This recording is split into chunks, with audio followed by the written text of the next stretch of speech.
couple of seconds, play music.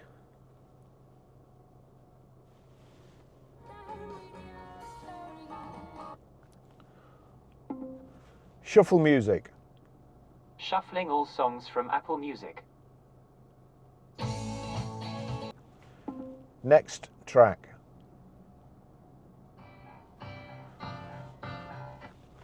It's as simple as that. And also, again, if you go to the main menu, you've got audiobooks there.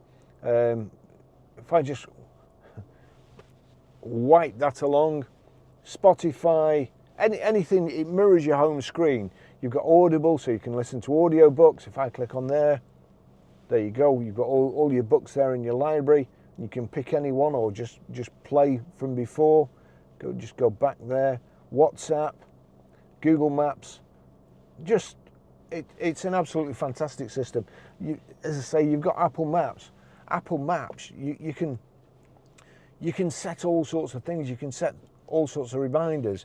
When you set a reminder, if you get to work, you can set the reminder for when you get out at work. And as soon as I've got a memory like a sieve, that comes in very handy. Otherwise, I'll forget. But it is a fantastic system. Thanks for watching, and I'll see you in the next video. Bye bye.